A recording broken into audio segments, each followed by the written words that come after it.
chers Alice, aujourd'hui nous sommes en direct du Japon à Fukuoka sur les ruines du château de Fukuoka, aussi appelé Maizuru-jo. Donc j'ai grimpé vaillamment et je vais redescendre. Comme ça vous pouvez voir le point de vue de partout. En fait on voit toute la ville entourée de montagnes.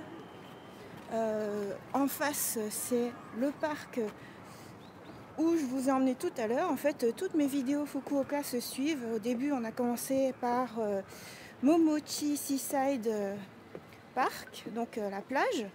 Hop, là, on a entendu mon Apple Watch qui disait « T'as parcouru 6 km à pied, là, ce matin ?» Ici, donc, c'était le parc Oh Yopla, il y a des flaques partout.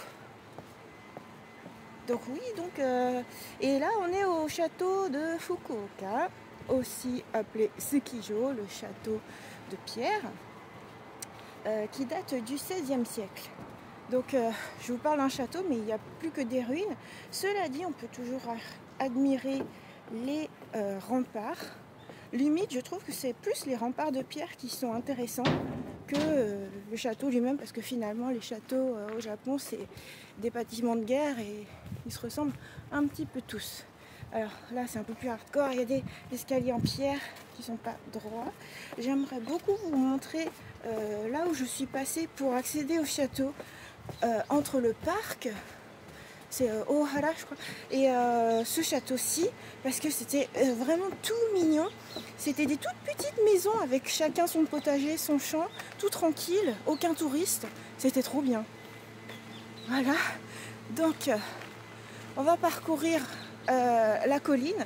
Justement, ce château, enfin les ruines du château, se trouvent au sommet de la colline Fukusaki. La rivière Nakagawa sert de douve naturelle du côté oriental du château, tandis que le côté occidental a recours à une vasière pour remplir ce même usage. Hakataku est un quartier doté d'un port animé situé à l'est du côté de la rivière Nakagawa. La ville-château est disposée du côté nord en face de la mer. Et oui, c'est dans un mouchoir de poche tout ça. Enfin, je vous dis, un mouchoir de poche, mais j'ai parcouru plusieurs kilomètres à pied. Mais on accède facilement à plusieurs pans de la ville de Fukuoka. C'est très très intéressant. C'est super bien. Et puis, je tourne ça le 5 mars et il fait super bon. Là, il fait genre 17 degrés. J'ai trop chaud là dans mes vêtements d'hiver. Donc, attention. Les pierres, quand elles sont mouillées, c'est ce qui est écrit, les pierres du château, lorsqu'elles sont mouillées, elles sont subeli asui. On peut facilement glisser. Donc voilà, ça c'est ce que je trouve fascinant, c'est le travail de la pierre. C'est fou. Et ça, par contre, ça reste. Par-delà le temps, par-delà les explosions, tout ça, les séismes, ça reste. C'est vraiment fascinant. Hop là. Donc j'espère qu'en 5 minutes on va y arriver, parce que si vous avez remarqué, les vidéos 360 4K, elles font au maximum 5 minutes, donc à chaque fois j'essaie de faire les 5 minutes et j'aimerais bien vous montrer le petit coin dont je vous parlais. Limite je trouve que c'est le plus intéressant. Au fait, donc on est à Maizuru Park. En fait, la principale partie du terrain du château a été convertie en parc. Et dans la précédente vidéo, je vous disais qu'il y avait plein d'enfants que j'entendais partout. Mais en fait, je les ai croisés. Ils font des activités sportives avec l'école. Donc c'est pour ça, je me disais, mais on est en horaire d'école là. Donc voilà, c'était trop mignon. Ils avaient leurs petites casquettes et tout. Et puis ils retrouvaient leurs parents. Voilà, donc on va descendre. Là, c'est la pente qui tue. Et là, je retrouve justement l'aspect château japonais, dans le sens où il faut vraiment grimper. C'est vraiment haut perché, c'est un lieu stratégique guerrier, quoi. Et voilà.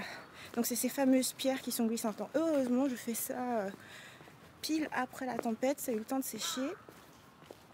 Et du coup, on va voir les petits terrains dont je parlais. C'est par là.